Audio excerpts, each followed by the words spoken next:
So here we are with another 1/18 scale Cobra.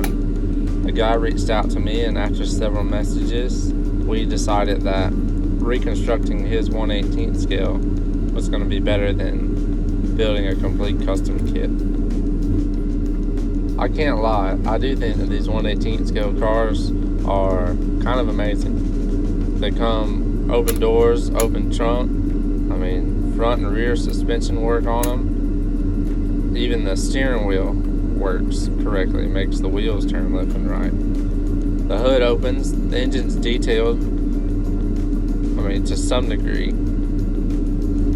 I've seen some of these cars sell for $25, $60. I've even seen some sell for $200 to $250 if they're still in the original box. And for what you get, I honestly have to say these things are worth the money.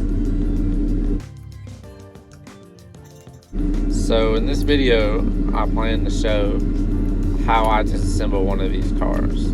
For the most part, all you need is a Phillips head screwdriver. With the convertibles, you'll see I take a piece of tape and prop it up so I don't damage the windshield. And it's really just as simple as finding the screws and starting to disassemble. So I would like for some of you to leave a comment below. There's been a debate about the K-members on the New Edge Mustangs. Some people say that they're supposed to be black. Others say that they color match them to the body of the car. So if you've been under yours and you know if it's colored matched, I'd like for you to leave a comment below. This next part is the worst part. It's the exhaust. It is the hardest thing to remove. With that being said, removing it and not breaking it is the most important part, because once it's broken, the whole car's finished.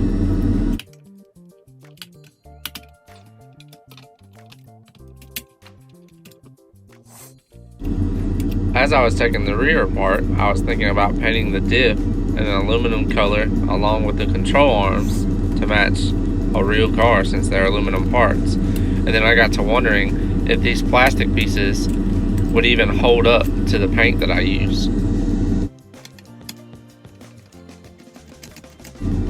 So if you're doing this, like I said, the exhaust is hard, but pulling this little rubber cover for the convertible top is a challenge all in itself. Dust is the #1 enemy of all scale models and model cars, even these diecast cars. So it's going to be a challenge to clean it up good enough to where all the paint is going to hold and stick.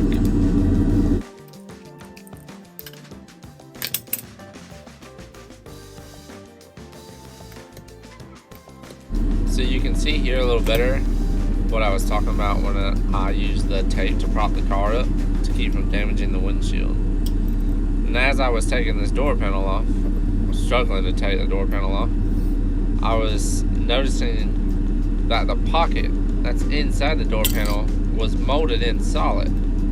So I was curious as to what I could do to make these door panels look better. So I feel like I'm going to drill that out and see if I can make it look a little more realistic. So these mirrors actually just pop off of the plastic piece. So that way I don't have to worry about masking off the black cover or the weather stripping. All I have to do is paint the mirror. Before I do, I'll take this chrome piece off and then I'll shove it back on. Surprisingly, it sticks right back on there very well. So most of you know that when it comes to the dashboard, I spend a lot of time on detail and making it look as realistic as possible. Surprisingly, I don't think there's anything I can do to improve this. It does have one mold line across the top, but based on what I did with the rest of the interior, I'm not sure if I'll touch this or not. So I did end up a little bit off camera when doing this, but there's a couple of tabs you can see I'm cutting off for the windshield, and then it'll just pop right out. Now the windshield wiper cover is another piece, and you'll have to cut more tabs off to remove it.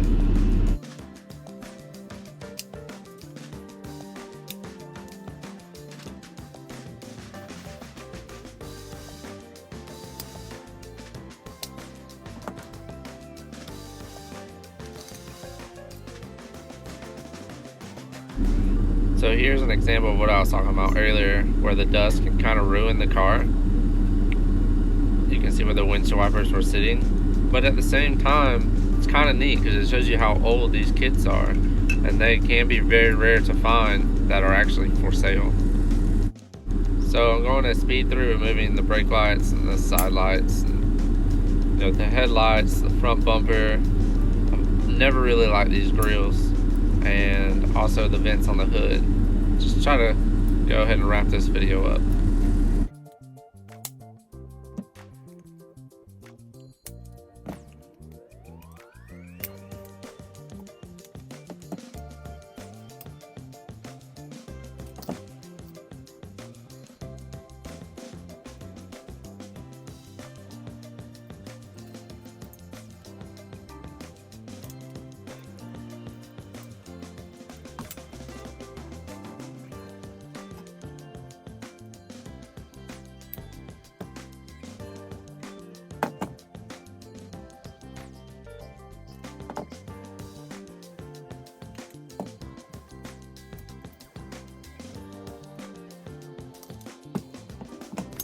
So as far as the doors, the hood, and the trunk goes, I leave these together just like this, and I paint it just like this. The metal's bent a special way to hold them together, so I'm too nervous to damage the model by trying to remove these. I think you lose a lot of detail by having this grill on the car, so I'm going to see if there's something here that I can do as well to improve the detail.